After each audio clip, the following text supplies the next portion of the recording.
Hello साथियों, कैसे हैं आप सब। आशा करता हूँ आप सभी अच्छे होंगे। मैं भी अच्छा हूँ। तो हर बार की तरह इस बार भी एक नया प्रश्न लेकर के फिजिक्स जो है 12 फिजिक्स के न्यूमेरिकल को जो है हम का सीरीज जो चला रहे हैं, है ना। एनसीईआरटी बुक के सारे न्यूमेरिकल्स को हम जितने भी न्यूमेरिकल्स के क्वेश्चन दिए हैं सारे क्वेश्चन को डील करने का एक जो सीरीज चलाया है उसी के संदर्भ में जो है हम एक क्वेश्चन जो है सेकेंड चैप्टर का आपको लाए हैं। जो पहला चैप्टर लगभग कंप्लीट हो चुका है, 2-4 क्वेश्चन रुका है तो उसको हम बाद में डील कर लेंगे, क्योंकि क्वेश्चन बड़ा लंबा क्वेश्चन है। तो आधा बोर्ड अगर क्वेश्चन लिखने में ही पार हो जाएगा तो वो सॉल्यूशन फिर नहीं कर पाएंगे। इसी वजह से उस क्वेश्चन को हम छोड़ दिए हैं। बाद में उसको देखेंगे कोई उपाय होगा तो, चूंकि मेरे पास डिजिटल बोर्ड तो है नहीं जो आपको करवा देंगे, बस जो है उसी में आपको हेल्प कर रहे हैं, है ना। तो इसीलिए वजह से उसको छोड़ दिए हैं।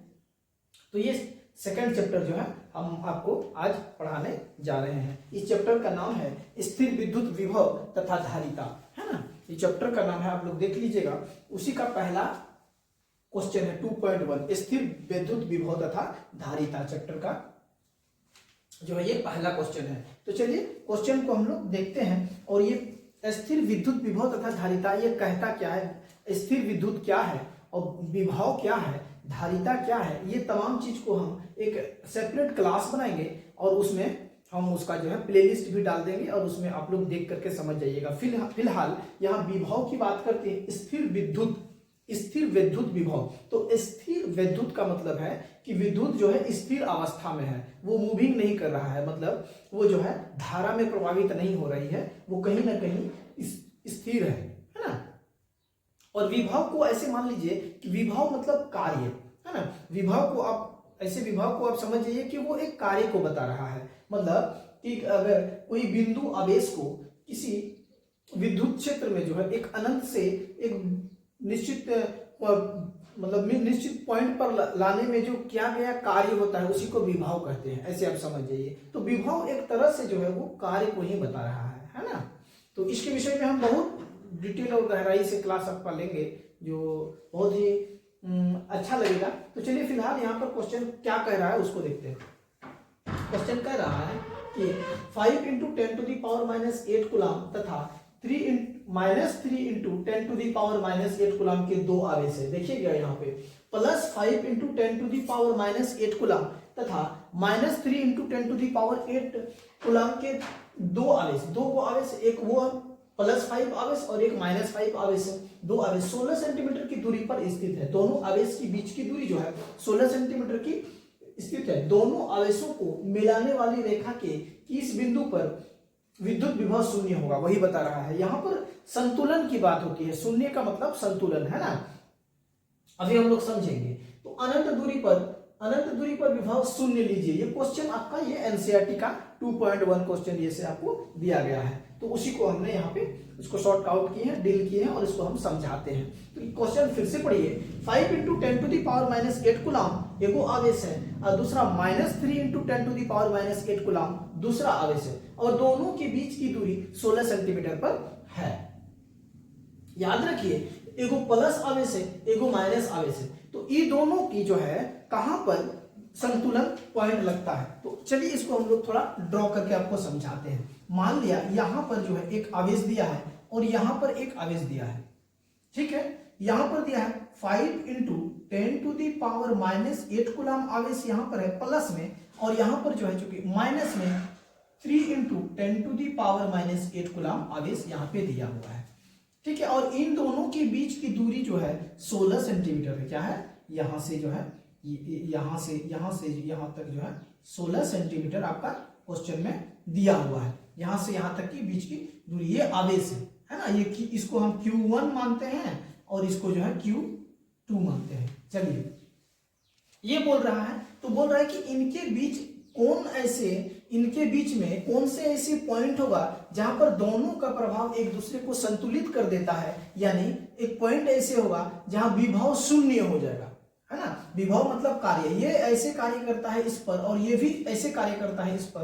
तो कौन ऐसा कार्य, कौन सा पॉइंट में ऐसे काम होता है जहां काम का प्रभाव ही खत्म हो जाता है, न्यूट्रल हो जाता है, शून्य हो जाता है, विभव जो है शून्य हो जाता है। तो चूंकि देखिए एक चीज आपको हम कंसेप्ट बता रहे हैं, चूंकि ये प्लस आवेश है और माइनस आवेश है ना, ये प्लस आवेश है और ये माइनस आवेश है, दोनों अलग अलग आवेश है, इसीलिए इन दोनों के बीच में तो पॉइंट जो है शून्य पॉइंट नहीं होगा। ये याद रखिएगा, ये आपका चैप्टर ही का बेसिक चीज है, फंडामेंटल चीज आपको बता रहे हैं। अगर दो विपरीत आवेश के बीच में अगर शून्य पॉइंट हम निकालेंगे तो ये इनके बीच में हम नहीं निकाल सकते हैं, इनके बाहर जो है कहीं ना कहीं बनेगा, या तो इधर बनेगा या तो इधर बनेगा, मतलब इनके बीच का नहीं, इनके बीच में नहीं बनेगा। तो वो बनेगा किधर, फिर इधर बनेगा, है ना, इधर बनेगा।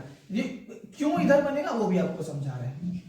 मान लिया इस पॉइंट पे बनेगा, यहां से x दूरी पर, यहां पर इस पॉइंट पे अगर हम देखेंगे तो विभव जो है ये जो है इस पर इसके ये प्रभावशाली है। देखिए एक चीज अब यहां पर अच्छे से समझिए कि अलग अलग पॉइंट के दो, मतलब एक प्लस है और एक माइनस है, दो अलग अलग प्रकृति के दो आवेश जो है ना, ये अगर इसके बीच में अगर हमको शून्य विभव चाहिए तो इनके बीच में नहीं होगा। हाँ, अगर ये भी प्लस आवेश रहता, ये भी प्लस आवेश रहता, तो इनके जो शून्य विभव हमको निकालना रहता तो वो हमको इसी के बीच के किसी पॉइंट में हमको मिल जाता। ठीक है, तो ये चूंकि ये फंडामेंटल इसकी जो है सिद्धांत के तहत जो ये प्लस आवेश है, ये माइनस आवेश है, तो जो शून्य विभव की प्राप्ति होगी तो इन दोनों के बीच के बाहर में कहीं होगी। तो यहाँ पर ये माइनस आवेश के नजदीक में हुआ। माइनस आवेश इसीलिए नजदीक में हुआ क्योंकि माइनस आवेश छोटा आवेश होता है, ये प्लस आवेश बड़ा आवेश होता है, क्योंकि ये प्रभाव बड़ा आवेश का प्रभाव ज्यादा होता है ना। मान लिया देखिए आप अपने गर्लफ्रेंड के साथ अगर लड़ाई करते हैं, तो अगर आप सच्चाई में लड़ाई करते हैं और गर्लफ्रेंड अगर आपसे चीटिंग कर रही है, आपको अगर वो थोड़ा सा ज्यादा चालाकी दिखा रही है, तो आपका प्रभाव ही ज्यादा होगा, क्योंकि इसी को चुप रहना पड़ेगा। संतुलन का पॉइंट जो है ना, इसी के अगल बगल होना चाहिए, तभी जाकर के आपका बैलेंस संतुलन कहलाएगा, है ना। आप अगर ईमानदार हैं, आप अगर अच्छे से उनसे अगर आपका लव का कहानी है और ये आपसे चीट कर रही है और ज्यादा ये जो है आपसे बहस कर रही है, तो कहीं ना कहीं इसी को चुप होना पड़ेगा, तब जाकर के संतुलन होगा। तो इसी के नजदीक में इसीलिए संतुलन का पॉइंट को हम लोग लगाते हैं, क्योंकि इसका प्रभाव ज्यादा है। समझ में आ गए? तो इसीलिए इसका प्रभाव ज्यादा है, इसीलिए इसके नजदीक नहीं होगा, इसका प्रभाव कम है, इसीलिए इसी के नजदीक में जो है संतुलन होना जरूरी है। और इसी के नजदीक में यहां से x दूरी पर हमारा संतुलन हो गया। ठीक है, समझ गए? तो यहां से x दूरी पर ऐसे करके हम लोग समझ गए। तो चलिए अब देखो, ये यहां तक अगर आप समझ पाए हैं तो बहुत आसान है। अब देखिए यहां पे हम क्वेश्चन में दे दिए हैं आपको, देखिए यहां दी गई है, हर क्वेश्चन की तरह इस क्वेश्चन में भी हमने अपने स्टाइल से अपना क्वेश्चन की बातों को संक्षेप में लिखते हैं। यहाँ पे दी गई है 1 नंबर आवेश 1, एगो ये आवेश है, एगो ये आवेश है, मतलब Q1 इतना इतना और Q2 इतना, मतलब दो को चीज पॉइंट दे दिया है, और D मतलब डिस्टेंस, दूरी कितना मीटर है, 16 सेंटीमीटर है। तो बस उसी को हम 3 पॉइंट में यहाँ पे दिखा दिए हैं। और विभव संतुलन का शर्त होता है, मतलब 0 आने का शर्त होता है। देखिए ये सूत्र है, इसको आप अच्छे से स्क्रीनशॉट वगैरह ले लीजिए और इसको जो है आप देखिए, है ना। तो K इज ए कांस्टेंट, यहाँ पे K एक क्या बोलते हैं इसको, विद्युत स्थिरांक है ना। ये K जो है सब में लगता ही है। तो K Q1 बटे यहां से यहां तक इसके जो है यहां प्रभाव यहां देता है, इसके चलते प्रभाव यहां पे हो गया 0। तो यहां से, चूंकि यहां से यहां तक की दूरी 16 सेंटीमीटर है, और यहां से यहां तो मान लिया है कि x दूरी पर, Q2 से x दूरी पर संतुलित हो रहा है। तो टोटल यहां से यहां तक की अगर दूरी बात करेंगे तो 16 प्लस x, है ना। तो ये Q1 इसके लिए ये 16 प्लस x दूरी है, और ये Q2 के लिए यहां से तो यहां तक की दूरी x है ना। तो यहां से यहां तक की दूरी अगर x है तो x लिख लिए, यहां से यहां तक की दूरी और यहां से यहां तक की दूरी टोटल।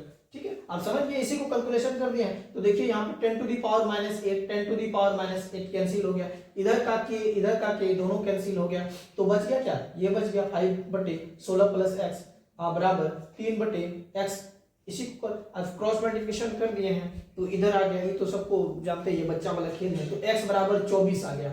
तो x बराबर 24 आ गया, यहाँ पर का मतलब क्या है, Q2 से 24 सेंटीमीटर की दूरी पर जो है ये आपका 0 पॉइंट संतुलित होता है, ठीक है, 0 विभव यहाँ पर प्राप्त होता है, 0 विभव। तो यानी यहाँ पर हम लिख दिए हैं, यानी शून्य विभव ऋण आवेश से 24 सेंटीमीटर दूर है। ऋण आवेश यही है ना, ऋण आवेश से 24 सेंटीमीटर की दूर है। अब चूंकि ऋण आवेश धन आवेश से 16 सेंटीमीटर की दूरी पर है, चूंकि ऋण आवेश धन आवेश से 16 सेंटीमीटर की दूरी पर है, अतः हम कह सकते हैं कि धन आवेश से संतुलन विभव के पॉइंट जो है 16 और प्लस 24 मतलब 40 सेंटीमीटर की दूरी पर होगा। यही एनसीईआरटी किताब में जो है आंसर आपका दिया हुआ है। तो आशा करते हैं इस क्वेश्चन को आपको समझा पाए हैं। अगर आप समझ गए हैं अब वीडियो को जो है एक लाइक कर दीजिए, कमेंट जरूर कीजिए, है ना, और वीडियो को सब्सक्राइब तो करना ही करना है ताकि हर वीडियो आपके पास पहुंच जाए जैसे हम यहाँ डालेंगे। तो इन्हीं शब्दों के साथ क्लास को विराम देते हैं। Thank you.